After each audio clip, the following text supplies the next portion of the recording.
Avez-vous déjà émergé d'un rêve en ayant l'impression d'avoir rencontré l'autre moitié de votre âme pour réaliser ensuite que cette personne n'existe pas dans votre monde éveillé? Ce sentiment n'est pas un hasard, c'est votre esprit inconscient qui révèle la carte la plus intime de votre complétude psychologique à travers l'anima et l'animus de Jung. Ce que vous ressentez n'est pas le fruit du hasard. Ces rêves reflètent en réalité la manière dont votre esprit inconscient dévoile les aspects les plus intimes de votre psyché. Carl Jung a découvert quelque chose de profond sur les facettes cachées de notre psyché que la plupart des gens ne comprennent jamais vraiment.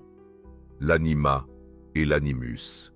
Dans les 25 prochaines minutes, je vais vous révéler 7 signes cachés qui décodent exactement ce que signifient vos rêves récurrents sur les relations et vous donner 3 techniques pour transformer ces insights en véritables percées relationnelles. Au cours de la dernière décennie, j'ai analysé les rêves relationnels en utilisant le cadre de Jung, et ce que j'ai découvert va fondamentalement changer la façon dont vous comprenez vos désirs les plus profonds et vos schémas relationnels. Commençons par ce que Jung voulait vraiment dire lorsqu'il parlait de l'anima et de l'animus.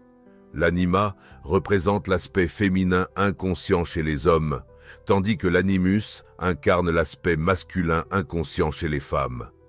Mais voici ce que la plupart des gens ne voient pas. Ce ne sont pas seulement des concepts abstraits, ce sont des aspects vivants et dynamiques de votre psyché qui communiquent activement avec vous à travers vos rêves. En partant de cette compréhension, imaginez un instant que votre esprit inconscient essaie de vous montrer une carte. Pas une carte de lieu, mais une carte de votre propre paysage psychologique. Chaque rêve récurrent sur les relations est comme un repère sur cette carte, révélant des facettes de vous-même qui cherchent à s'intégrer et à se compléter. Mais voici ce que Jung a découvert et qui va complètement changer votre perception de vos rêves ce soir. Lorsque Jung a étudié des milliers de rêves pendant des décennies, il a remarqué que notre inconscient ne projette pas d'images aléatoires. Au lieu de cela, il crée des représentations symboliques précises de nos énergies intérieures masculines et féminines. Ces projections apparaissent de manière particulièrement intense dans nos rêves relationnels, car les connexions romantiques et intimes activent naturellement ces schémas archétypiques profonds. Pensez un instant à vos propres expériences de rêve. Combien de fois avez-vous rencontré des partenaires de rêve qui semblaient savoir exactement quoi dire, qui vous défiaient de manière à la fois inconfortable et nécessaire, ou qui disparaissaient juste au moment où vous pensiez les comprendre? Ce ne sont pas de simples fantasmes. C'est votre anima ou animus qui tente de vous guider vers l'intégration psychologique. L'idée clé que Jung a soulignée est la suivante. Tant que nous ne devenons pas conscients de ces projections, nous restons inconscients de leur influence. Nous attirons des partenaires qui reflètent nos attentes inconscientes. Nous répétons des schémas qui nous semblent familiers mais non satisfaisants. Et nous restons mystérieusement attirés par certains types de personnes sans comprendre pourquoi. Commençons par le premier signe qui révèle votre anima et animus à l'œuvre. En nous appuyant sur cette compréhension des projections, le premier signe devient clair lorsque nous examinons le partenaire idéalisé. Ce schéma émerge lorsque vous rêvez de quelqu'un qui semblait absolument parfait pour vous. Ce partenaire de rêve pourrait posséder toutes les qualités que vous croyez consciemment vouloir dans une relation. Il est compréhensif, attrayant, réussi et il semble savoir intuitivement exactement comment vous rendre heureux. Mais voici ce qui se passe vraiment. Lorsque votre inconscient crée ce partenaire de rêve idéalisé, il ne vous montre pas ce que vous devriez rechercher dans le monde extérieur. Au contraire, il révèle les qualités de votre propre anima ou animus que vous n'avez pas encore intégrées. La perfection que vous percevez dans cette figure de rêve représente des aspects de votre propre énergie masculine ou féminine qui restent inconscients et apparaissent donc comme externes à vous. Pensez à cette personne qui vous a attiré et qui semblait trop parfaite pour être vraie, celle qui avait toutes les qualités que vous souhaitiez posséder. Votre inconscient ne vous montrait pas votre âme sœur, il vous montrait votre potentiel inexploré. Je me souviens d'une cliente nommée Claire qui rêvait régulièrement d'un homme créatif, émotionnellement expressif et profondément spirituel. Dans sa vie éveillée, elle était attirée par des partenaires logiques et analytiques, mais sentait toujours qu'il manquait quelque chose. Grâce à l'analyse de ses rêves, Claire a découvert que son animus l'appelait à développer ses propres côtés créatifs et spirituels. Le partenaire de rêve parfait n'était pas quelqu'un qu'elle devait trouver, mais plutôt des qualités qu'elle devait cultiver en elle-même. Cette projection crée un profond désir, car vous aspirez réellement à vous réunir avec des parties de vous-même. Le partenaire idéalisé de vos rêves représente votre propre potentiel inexploré, votre vie non vécue, vos capacités créatives et relationnelles dormantes. Lorsque vous comprenez cela, la quête désespérée de l'âme sœur se transforme en un voyage de développement personnel et d'intégration intérieure. Portez attention aux qualités spécifiques qui rendent votre partenaire de rêve parfait. Sont-ils confiants là où vous vous sentez insécure? Créatifs là où vous vous sentez bloqué? Émotivement expressifs là où vous vous sentez réservé? Ce ne sont pas des coïncidences. Votre inconscient met en avant précisément quels aspects de votre anima ou animus sont prêts à être développés. Maintenant que vous comprenez comment les partenaires idéalisés révèlent votre potentiel inexploré, explorons ce qui se passe lorsque votre inconscient crée une tension au lieu de la perfection. Le deuxième signe, le conflit récurrent. Vous trouvez-vous à avoir les mêmes types de disputes dans vos rêves, peu importe qui est le partenaire? Peut-être défendez-vous toujours contre des accusations d'égoïsme, ou essayez-vous constamment de convaincre votre partenaire de rêve d'être plus émotionnellement disponible? Voici une façon simple de voir les choses. Imaginez vos rêves comme un théâtre où différentes parties de votre personnalité se disputent sur scène. Vous êtes à la fois le public et tous les acteurs. Cela nous mène à quelque chose d'encore plus profond que de simples traits de personnalité superficiels. Ces conflits récurrents ne concernent pas du tout les relations externes. Ce sont des dialogues internes entre votre ego conscient et votre anima ou animus inconscient. Chaque argument représente une tension non résolue au sein de votre propre psyché. Laissez-moi partager ce que j'ai observé avec un autre client, Michel, qui rêvait constamment de partenaires l'accusant d'être émotionnellement indisponible. Nuit après nuit, des visages différents, le même argument. Au début, Michel a écarté ses rêves comme une anxiété concernant ses relations réelles, mais à mesure que nous explorions plus profondément, il a réalisé que son anima se disputait littéralement avec son identité consciente. Son côté féminin exigeait plus d'expression émotionnelle, plus de vulnérabilité, plus d'ouverture aux sentiments. Le génie de l'inconscient, c'est qu'il externalise les conflits internes pour que nous puissions les observer de manière plus objective. Lorsque vous vous disputez avec un partenaire de rêve au sujet de la confiance, de l'engagement, de la liberté ou de l'intimité, vous assistez en réalité à un dialogue entre différents aspects de votre propre psyché. Votre ego conscient peut valoriser l'indépendance, tandis que votre anima ou animus valorise la connexion. Votre esprit rationnel peut donner la priorité à la sécurité, tandis que votre opposé intérieur recherche l'aventure et la croissance. Ce qui rend cela particulièrement puissant, c'est que ces conflits oniriques reflètent souvent les tensions exactes que vous vivez dans vos relations éveillées. Si vous vous disputez systématiquement sur les mêmes thèmes dans vos rêves, examinez vos schémas relationnels dans la réalité.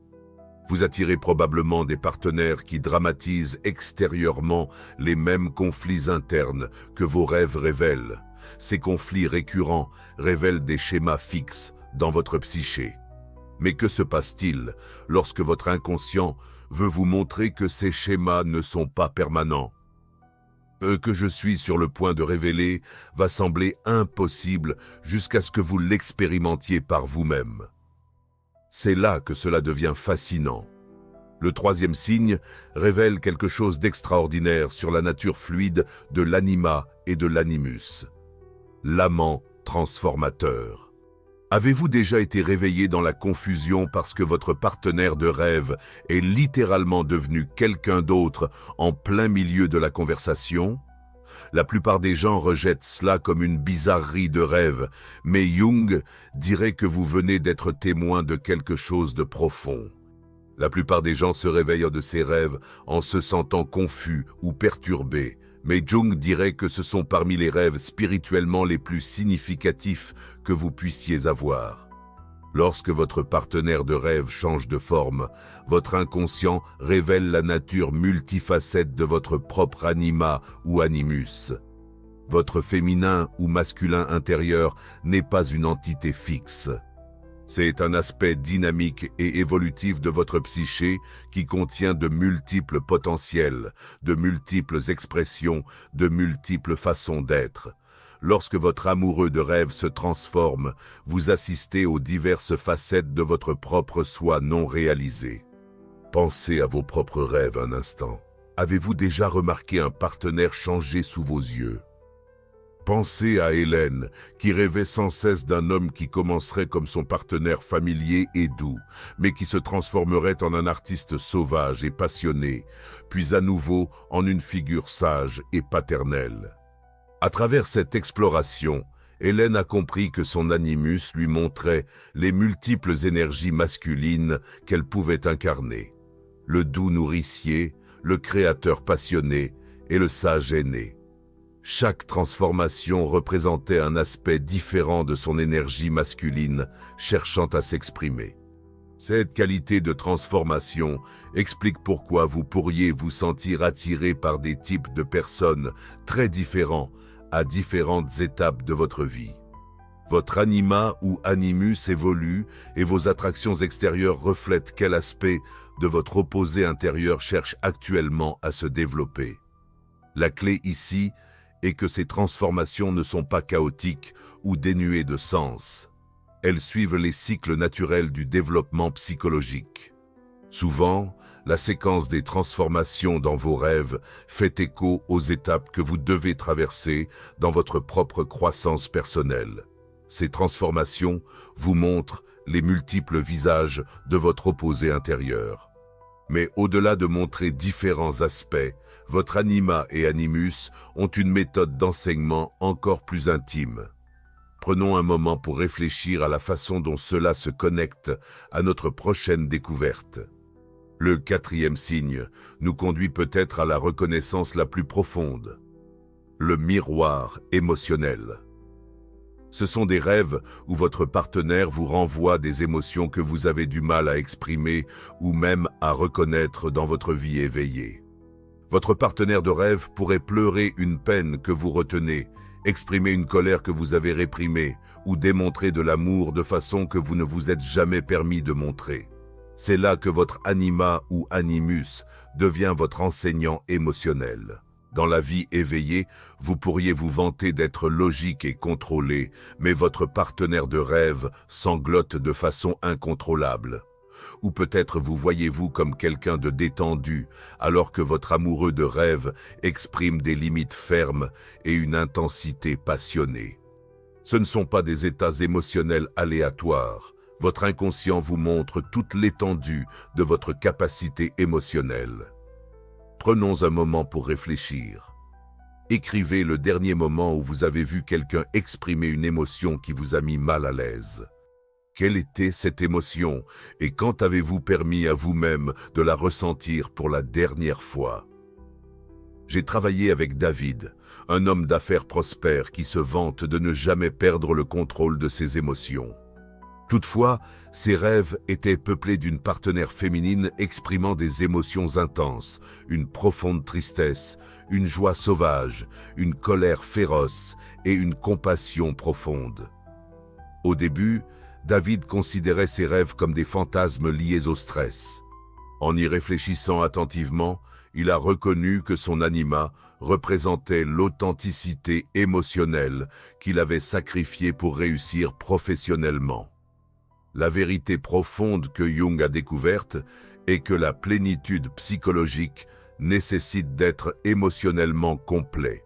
Si vous avez développé certaines tendances émotionnelles tout en réprimant d'autres, votre anima ou animus compenseront en exprimant les éléments manquants à travers vos rêves. Le partenaire de rêve qui reflète les émotions réprimées vous enseigne en réalité comment devenir plus pleinement humain.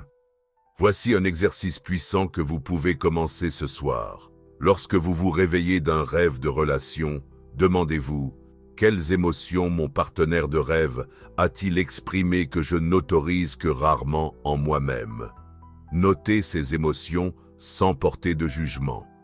Remarquez celles qui semblent les plus étrangères ou inconfortables pour votre identité consciente. Ce sont précisément les émotions que votre inconscient vous invite à intégrer. Ce miroir émotionnel explique pourquoi certaines relations de rêve semblent plus réelles et significatives que vos relations de veille. Votre anima ou animus connaît votre vérité émotionnelle complète, tandis que votre ego conscient présente souvent une version limitée de vous-même au monde. Ce miroir émotionnel révèle votre spectre émotionnel dans son ensemble. Mais que se passe-t-il lorsque votre inconscient souhaite vous montrer des aspects de l'amour et des relations que votre esprit conscient a rejetés? Je sais que ce prochain signe pourrait vous mettre mal à l'aise, mais restez avec moi, cela pourrait être la clé qui déverrouille tout. Maintenant, examinons le 5e signe, l'amour interdit. Ces rêves peuvent être parmi les plus troublants, car ils impliquent souvent des relations qui seraient inappropriées ou impossibles dans la vie éveillée. Peut-être rêvez-vous de connexions romantiques avec quelqu'un beaucoup plus vieux ou plus jeune, quelqu'un d'une orientation sexuelle différente de celle avec laquelle vous vous identifiez, quelqu'un qui est marié ou même quelqu'un d'une époque ou d'un domaine complètement différent.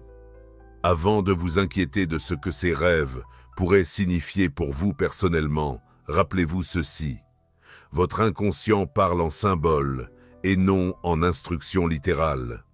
La nature interdite de ces relations oniriques pointe souvent vers des parties de votre énergie masculine ou féminine que votre esprit conscient a rejetées. Peut-être vous a-t-on appris que certains désirs, certaines manières d'exprimer l'amour ou certains types de connexions sont inappropriés. Votre inconscient n'accepte pas ces jugements. Il continue de présenter ces aspects interdits à travers des images de rêve. Prenons Marie, qui rêvait sans cesse de relations passionnées avec des femmes, malgré le fait qu'elle s'identifiait comme hétérosexuelle dans sa vie éveillée. Ces rêves n'étaient pas nécessairement liés à l'orientation sexuelle. En explorant ces rêves, Marie a réalisé que son animus lui montrait les aspects féroces, indépendants et passionnés de l'énergie féminine que l'on lui avait appris à considérer comme peu féminin ou inapproprié. L'attirance interdite pour le même sexe dans ses rêves symbolisait son besoin d'intégrer ses puissantes qualités féminines. Les rêves d'amour défendus émergent souvent lorsque vous vivez une vie trop étroite, trop contrôlée, trop socialement acceptable. Votre anima ou animus se rebelle contre ces limitations en présentant des relations qui enfreignent toutes les règles que vous avez intériorisées sur l'amour approprié et la connexion adéquate. L'essentiel est de ne pas prendre ses rêves à la lettre, mais d'explorer quelle qualité ou énergie ces partenaires interdits représentent. Quels aspects de l'amour, de la passion, de la créativité ou de l'expression authentique vous êtes-vous refusé? Quelle partie de votre nature masculine ou féminine avez-vous sacrifié pour l'approbation sociale ou la sécurité personnelle? Voici un test simple que vous pouvez essayer dès maintenant. Pensez à votre attirance onirique la plus interdite. Quelle qualité incarnait-il que vous avez niée en vous? Ces rêves sont des invitations à élargir votre compréhension de l'amour et des relations au-delà des limites conventionnelles. Ils ne vous appellent pas nécessairement à réaliser des désirs interdits dans la vie éveillée, mais à intégrer les qualités énergétiques que partenaires interdits incarnent. En intégrant ces aspects précédemment rejetés, quelque chose de remarquable se produit. Votre anima ou animus commence à évoluer d'une projection à une guidance. Le 6e signe révèle un autre aspect profond du développement de l'anima et de l'animus. Le sage amant guide. Dans ces rêves, votre partenaire romantique fonctionne également comme un enseignant, un guide ou un mentor. Ils peuvent révéler des vérités spirituelles profondes, offrir une sagesse pratique pour les défis que vous rencontrez, ou vous guider à travers des paysages symboliques qui semblent profondément significatifs. Imaginez-vous marchant à travers une bibliothèque sacrée où les livres s'écrivent eux-mêmes en fonction de vos questions les plus profondes. C'est ce que ces rêves ressentent, profonds, intentionnels et, d'une certaine manière, plus réels que des rêves ordinaires.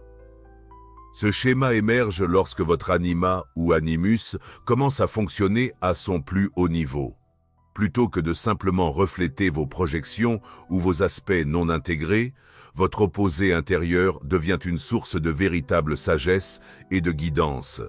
Ces rêves semblent souvent plus significatifs que les rêves romantiques ordinaires, car vous accédez à la dimension archétypale de l'anima et de l'animus.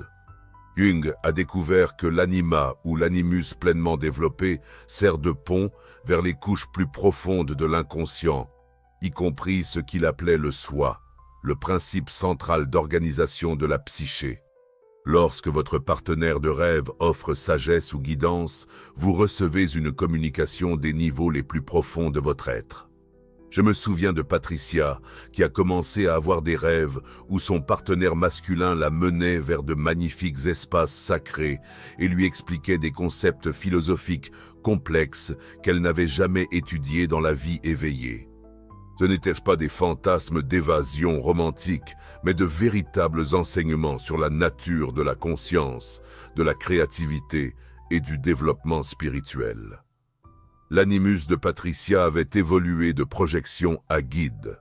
Ces rêves de sage amant guide émergent souvent durant des périodes de transition de vie significatives ou lorsque vous faites face à des défis qui nécessitent une sagesse plus profonde que celle que votre esprit conscient possède. Votre anima ou animus puise dans la sagesse collective de l'inconscient pour offrir une guidance à laquelle votre esprit égo ne peut pas accéder. Faites attention aux enseignements ou conseils que vos partenaires de rêve vous offrent. Souvent, cette sagesse aborde exactement ce que vous devez comprendre dans vos circonstances de vie actuelles. Le contexte romantique rend les conseils plus émotionnellement résonnants et mémorables que s'ils apparaissaient dans un rêve purement spirituel ou éducatif.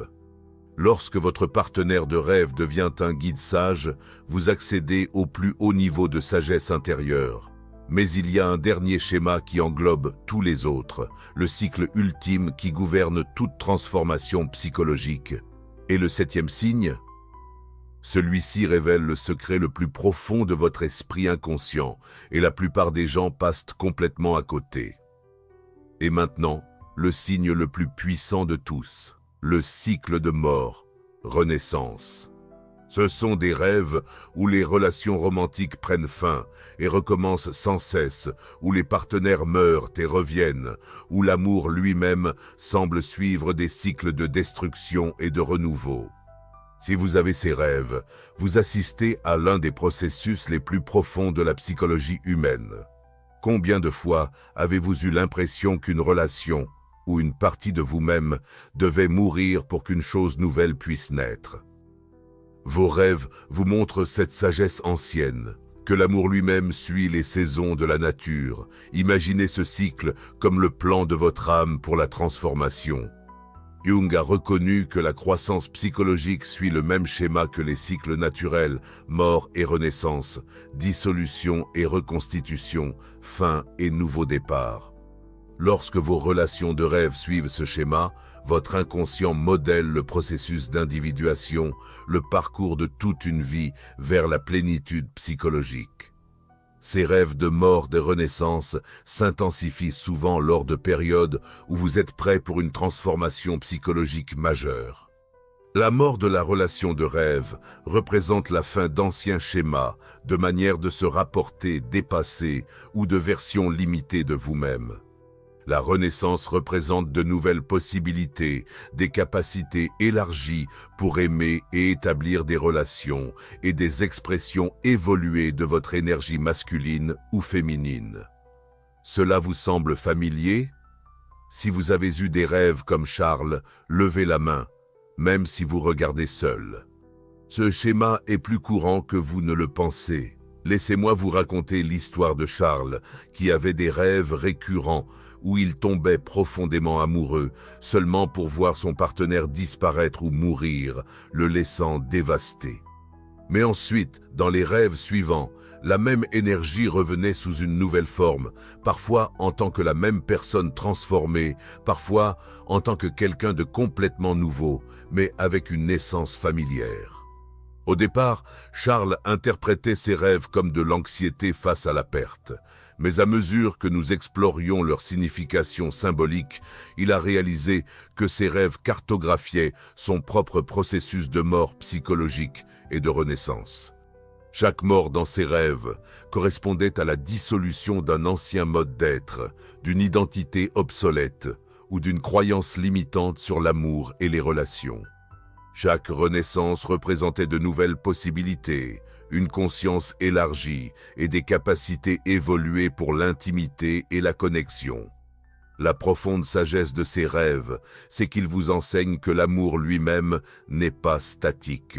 Le véritable amour, y compris l'amour de soi et l'intégration de votre anima ou animus, nécessite un renouvellement constant, la mort continue de ce qui ne sert plus et la renaissance dans une plus grande authenticité et complétude.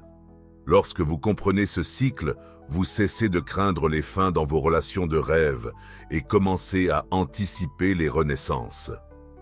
Vous reconnaissez que chaque mort prépare l'espace pour une nouvelle vie. Chaque dissolution ouvre la voie à une plus grande intégration. Lorsque vous comprenez ce cycle de mort et de renaissance, vous réalisez que chaque fin crée de l'espace pour une nouvelle croissance. Maintenant, nous passons de la compréhension de ces schémas à leur utilisation active. Ces 7 signes révèlent que vos rêves récurrents sur les relations sont bien plus qu'un divertissement nocturne ou un traitement psychologique. Ils sont le système sophistiqué de votre esprit inconscient pour vous guider vers la complétude psychologique et l'intimité authentique. Arrêtez-vous. Avant que je ne vous donne ces 3 techniques qui vont changer votre vie, demandez-vous, êtes-vous prêt à vraiment utiliser ce que vos rêves essaient de vous dire? Maintenant, vous avez les outils pour commencer à décoder ces communications profondes de votre moi le plus intime. Permettez-moi de partager 3 exercices spécifiques qui vous aideront à commencer à travailler avec ces messages de rêve immédiatement. Maintenant, vous avez la carte, mais les cartes ne valent rien à moins que vous les utilisiez pour naviguer. Carl Jung lui-même a dit que la compréhension sans action n'est qu'un divertissement intellectuel. Ces 3 techniques transformeront vos aperçus de rêve en véritable croissance psychologique. Premièrement, l'exercice de cartographie des qualités du partenaire de rêve. À partir de ce soir, gardez un journal à côté de votre lit. Chaque fois que vous vous souvenez d'un rêve de relation, notez 3 qualités spécifiques affichées par votre partenaire de rêve. Ne vous concentrez pas sur leur apparence physique ou leur identité, mais sur leurs qualités émotionnelles, leurs traits de comportement et leur présence énergétique. Demandez-vous, quelle de ces qualités ai-je besoin de développer davantage dans ma propre vie? Cette pratique vous aide à reconnaître les aspects spécifiques de votre anima ou animus qui cherchent à s'intégrer. Deuxièmement, la technique de reconnaissance de modèles récurrents. Regardez en arrière sur les rêves de relations dont vous vous souvenez au cours de l'année dernière. Créez un simple tableau avec 3 colonnes, les conflits récurrents, les émotions répétées et les thèmes constants. Cette cartographie révèle les principaux domaines où votre anima ou animus cherche à se développer. Par exemple, si le contrôle contre la liberté apparaît régulièrement, votre inconscient met en lumière votre besoin d'équilibrer ces énergies opposées en vous-même. Troisièmement, la pratique du dialogue d'imagination active. Choisissez un rêve de relation récent qui vous a semblé particulièrement significatif.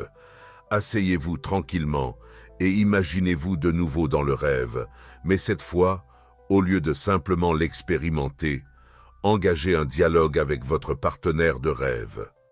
Demandez-leur directement « Que cherches-tu à m'enseigner ? Quel aspect de moi représentes-tu ? Comment puis-je intégrer tes qualités dans ma vie d'éveil ?» Faites confiance aux réponses qui surgissent. Votre anima ou animus communiquera à travers des images, des sentiments, des éclaircissements soudains ou une connaissance intérieure. Essayez cela tout de suite. Fermez les yeux pendant juste 5 secondes et rappelez-vous votre rêve de relation le plus récent. Que voulez-vous dire votre partenaire de rêve ? Ces pratiques vous transforment d'un rêveur passif en un participant actif dans votre propre développement psychologique. Au lieu de simplement vivre ces rêves, vous commencez à co-créer avec votre inconscient vers une plus grande intégrité et une capacité relationnelle authentique. Rappelez-vous, l'objectif n'est pas d'arrêter d'avoir des rêves de relation ou d'éliminer complètement les projections. L'objectif est de prendre conscience de ces processus afin de pouvoir travailler avec eux intentionnellement. Lorsque vous comprenez que vos partenaires de rêve représentent des aspects de votre propre psyché, vous cessez de chercher la complétude à travers des relations externes et commencez le travail profond de l'intégration intérieure. En utilisant ces outils, vous remarquerez probablement des changements non seulement dans vos rêves, mais aussi dans vos relations quotidiennes. En intégrant les qualités de votre anima ou animus, vous devenez plus complet intérieurement. Cette plénitude attire naturellement des relations plus saines et réduit les projections inconscientes qui créent des drames et des déceptions relationnelles. Vous possédez maintenant les 7 signes cachés que je vous avais promis de la reconnaissance de vos projections de partenaires, idéalisées à la compréhension des profonds cycles de mort, renaissance de votre anima et animus. Plus important encore, vous avez 3 techniques spécifiques pour commencer à travailler avec ces révélations immédiatement. La cartographie de la qualité, la reconnaissance des motifs et le dialogue d'imagination active. Quels motifs êtes-vous prêt à intégrer ? Maintenant que vous comprenez le langage profond de votre esprit inconscient, la question devient « Que ferez-vous de cette connaissance transformative ?» Vos rêves attendent patiemment votre attention consciente. Il est temps de honorer leurs conseils. Vos rêves récurrents sur les relations vous offrent patiemment des conseils depuis des années, peut-être même des décennies. Chaque nuit où vous retardez votre engagement conscient envers ces messages profonds est une autre nuit de sagesse perdue. L'intégration de votre anima ou animus ne concerne pas seulement de meilleures relations. Il s'agit de devenir la personne complète et authentique que vous êtes censé être. Votre parcours vers la complétude psychologique commence le moment où vous fermez les yeux ce soir. Partagez votre insight de rêve le plus puissant sur l'anima animus dans les commentaires. Décrivez une qualité de partenaire de rêve que vous reconnaissez maintenant comme une partie non développée de vous-même. Lequel des 7 signes vous a le plus touché ? Lire vos expériences aide les autres à reconnaître leurs propres motifs et crée notre communauté de rêveurs conscients. Si vous êtes prêt à transformer ces insights de rêve en percées relationnelles durables, j'ai créé un modèle complet de journal de rêve jungien avec des exercices guidés pour chacun des 7 signes que nous avons couverts aujourd'hui. Cliquez sur le lien dans la description pour le télécharger gratuitement et commencez votre travail de rêve conscient ce soir. Votre anima et animus attendent votre attention. Ne laissez pas une autre nuit de conseils profonds passer inaperçue. Si cette plongée profonde dans la psychologie jungienne a résonné avec le parcours de votre âme vers la plénitude, abonnez-vous pour plus de contenu transformateur qui relie la sagesse ancienne à la découverte de soi moderne. Chaque semaine, je déchiffre différents aspects des profondes idées de Jung pour vous aider à devenir la personne que votre inconscient vous appelle à être.